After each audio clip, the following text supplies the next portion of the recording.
Yo, what's good, YouTube? Zamcro here, back with the Pokemon Battle Federation Season 5, and we are here with our rematch against A1 Gallade, coach of the Gainesville Gallades.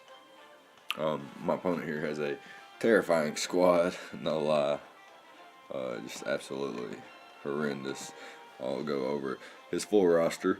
As soon as I go over my full roster, we got Tapu Bulu, the Z Captain, Suicune, Mega Charizard X, Crobat, Forretress, Metacham, Acelgor, Stunfisk, Smeargle, and Frostlass. And our opponent has Mew, the Z Captain, Mega Altaria, Tentacruel, Meloetta, Gorgas, Talonflame, Klefki, and Piloswine. And Terrakion as well, as you can see that on the screen. So my opponent's got some pretty scary things. For example, Mew can do all sorts of things: Calm Mind, Swords Dance, Rock Polish. Utility sets, defensive sets, Will-O-Wisp, Defog, Knockoff, Psychic, Psychinium Z, or the Muninium Z with the what is it? Supernova Genesis or Genesis excuse me, Genesis Supernova or something like that. Mega Altaria is pretty terrifying too. Just that in general. Probably a special variant versus my team. Hyper Voice, maybe Draco and Fire Blast and Roost or something like that. Sounds pretty cool. Meloetta can be pretty threatening as it can do a couple of different things. It has two different forms, which is always kind of scary. The Gourgeist, good spin block, so it could potentially come, especially knowing I got Fortress as my spinner, and potentially, I guess, Smeargle as a defogger or spinner, as well as Zard and Crobat as defoggers. So I guess Gourgeist as a spin blocker doesn't really make sense and could potentially be taken advantage of, but could be a good check to Suicune or something like that. Talonflame could be pretty threatening, but I have a Stunfisk, so I don't really fear that thing. I also have a Suicune. Klefki is pretty annoying mon, but luckily he didn't bring it this match. Piloswine he doesn't bring either, and the Terrakion, which can be a huge threat as well. Choice Scarf variant's pretty cool to revenge kill like a DD Dragon Dance Zard. So that's something to keep in the back of the mind and something to scout for as well. Maybe check the damage on some of the earlier hits. But yeah, so basically I build a really, I guess it's different than the first squad I built versus him. Last time I brought the Mega Metacham, not the Mega Metacham, I'm talking about Scarf Metacham, which kind of just beat his team down once Mew got in range. So he looks adequately prepared for that this week, though, with the Talonflame, the Tentacruel, and the Mega Altaria. The high jump kick's not going to do much, especially with the Mew there as well. So, good thing I bypassed bringing the Metacham this time and instead brought Tapu Bulu, which can put in some work under some right circumstances. I have Swords Dance, Horn Leech, Brutal Swing for the Gourgeist and potentially for the Mew. I thought about bringing the Darkinium Z as well, but I opted for Life Orb instead. And last but not least, got the Smart Strike there for the Mega Altaria, which resists both Brutal Swing and the Horn Leech. And basically, after Swords Dance and with the Life Orb, the Horn Leech does enough to everything else to get rid of it. Only problem being a defensive Talonflame. So, if we can get the Talonflame out of the way, check the speed tiers on the rest of his mons, perhaps Tapu Bulu can put in some work. Terrakion could have Poison Jab, which is something to keep in mind. I think Mew also gets a Poison type move, like Sludge Wave or Sludge Bomb or something like that. Next up, we got a Calm Mind, Protect, Scald, Roar Suicune. Basically, I got the Roar there, so I can roar out a Calm Mind Mew that wants to 1v1 my Suicune. and potentially get enough Calm Minds up to where the Mew could then not, you know, be able to keep up at that point. Have to watch out for the haze on the Tentacruel, but basically everything else is pretty nice. Specs Psyshock does a lot from Meloetta. Same thing from Mew. And Mew also could have like the Electrium Z with the Gigavolt Havoc, so it's something to look out for. Next up, we got the Charizard. We got an awesome set this week. We got a Adamant Natured, Dragon Dance, Dragon Claw, Fire Punch, Iron Tail, Mega Charizard X. So Dragon Dance 3 attacks with Adamant Nature, 8 EVs in attack, 196 EVs in defense, 108 EVs in special defense, and 196 EVs in speed. So we outspeed Mega Altaria and anything up to that base speed. I think base 80s. Have so much bulk investment with defense and special defense investment with 0 HP investment, which is very weird and interesting. But this set allows me to do a lot of things. I 2-hit KO everything after a Dragon Dance, after 1 round of rocks and 1 round of spikes apiece. Charizard cleans up after a Dragon Dance, assuming that Iron Tail hits the Mega Altaria. And now next we got the Crobat with a Charty Berry, defensive Crobat with enough speed to outspeed, I think, the Terrakion. I think that's what we can outspeed. U-Turn, Acrobatics, Cross Poison, and Pursuit. Just so I can maybe Pursuit Trap a few things. It might not be useful at all, but it could come in handy. You never know. Because things like Mew, even Mega Altaria, if it was really, really low, but it knows that it can roost up on Stunfisk or potentially my Suicune or something like that, then he might want to save a really, really low HP Mega Altaria, and I can Pursuit Trap it. And if he's low enough, the Pursuit could kill. Obviously, Pursuit is not going to do much to a Mega Altaria, but if he's low enough, it could pick him off. You never know. Next up, we got a Fortress with it's Max Spadef, Max HP, pretty sure, with the Spikes, Volt Switch, Gyro Ball, and the Rapid Spin.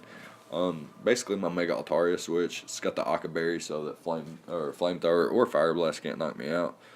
I also have the Sturdy, so that's cool. Wish I had a Wish Passer. Anyways, Fortress is, like I said, my Mega Altaria check can also do a little bit of damage to Meloetta as well, and is my my Rapid Spinner so that Charizard and Crobat can be healthy. So last but not least, we have Stunfisk, which was the MVP of the last game we played against Gainesville here. I'm sure A1 remembers that game. Here we got Stealth Rocks, Discharge, Earth Power, and I'm not sure on my last move. It's either Foul Play, Pain Split, or Toxic. Anywho, this is the team that we've brought this week, and we'll see what we can do with it. So I'm going to lead off with Crobat here. She leads off with the Talonflame. I'm going to U-turn out and go into whatever I want, but I get burnt, so that's how that goes. It's the game we play. First turn burn. So he goes into his Meloetta, and he specs and gets a crit on his Hyper Voice. So first turn burn, second turn crit, and now my Stunfisk is basically non-existent. And I know he specs, so I'm going to throw in my Fortress here and throw up a layer of Spikes. And then just going to Volt Switch out because I know I can take the Scald. So he has the Tentacruel in here. I'm just going to go ahead and click this Dragon Claw because I know Mega Altaria is his only answer. And here, if he is max defense, which my calcs told me he was, since he survived my Dragon Claw in his, his pre-Mega form, So I know he's got a lot of bulk investment, so that Flare Blitz Fire Punch could not knock out at that range. So I did have to go for the Iron Tail, and I do miss. So first turn burn, second turn crit, and a seventh turn miss. So he gets a free Roost off. I'm going to switch out into my Fortress here. He goes for the return. It does, no damage. And here I'm just going to Volt Switch out, predicting him to switch. As he does, go straight into his Talonflame. And I'm going to go out into my Zard and click the Dragon Dance. He reveals the taunt. Kind of expected, but, I needed to check it out. So here we go, and he gets an 11th turn crit as I click the Iron Tail, predicting the Mega Altaria to come in. But here he goes for the Brave Bird. You can see it does no damage, so that crit really didn't matter. As I would have a lot of HP left if he didn't get that crit. So knock him out there. No reason to save my Zard at this point, and if he set up his Rock Share, predicted me to switch out, then Zard was just a sack anyway. So would rather just, if he did put up rocks, then I could get a good damage off there. Here he switches out on my Bulu, and he doesn't know. He doesn't know, but I'm smart. I got the smart strike, and takes out the Mega Altaria there with the Swords Dance boosted Steel Strike, or Smart Strike, excuse me. He brings in the Tentacruel though, and I am slow as piss, so I'm going to switch out here, not risking it. Crobat takes the Sludge Wave easily. Go out to Suicune as he Rapid Spins my Spike away. No big deal since the Talonflame and the Mega Altaria are gone. Here I can just go for the Calm Mind. And knowing that he's most likely a Calm Mind variant himself, I'm going to go for another Calm Mind and wait for him to go for his second and then roar him out. So we get that right here, and he's going to go for the Close Combat here, as we're just going to click the Scald. No reason to do anything else. We didn't lose anything from clicking Scald, other than if he went into Mew and we got like Synchronized Burned. Here he's going to go into his Meloetta, so I'm assuming at this point that he's Choice Specs, but I know I can still live a hit here. But he gets a critical hit. A critical hit. This game is insane. Insanely filled with RNG. So he goes for the Psyshock again, not able to do enough, and I almost do half with Scald there. So pretty sure that I'm not sure what he was gonna go for there. So instead of making a prediction on him, I just swapped out into my Stun Fist just in case he wanted to double out into something. But it's no big deal. Bulu, I need this thing to be slow. I need the Tentacruel to be slow to win at this point. Or I can PP stall the Tentacruel out of Sludge Waves. So that's the game plan at this point. He's going to go for the Scald here, and I'm just going to Volt Switch out, go into my Suicune, get a little bit of Grassy Terrain recovery. Grassy Terrain recovery. Did I say that right? I'm not sure.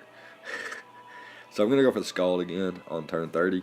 And get a little bit of Grassy Terrain and Leftovers recovery back here. So doing pretty good again. He goes for the Psyshock as it does a decent amount of damage. But as long as I can keep roaring him out, I don't really fear much. And can just continuously set up, protect, get Leftovers back. And then eventually this Tentacruel will run out of Sludge Waves. And at that point, Tapu Bulu can sweep. So that's the game plan, is to make sure that Tentacruel runs out of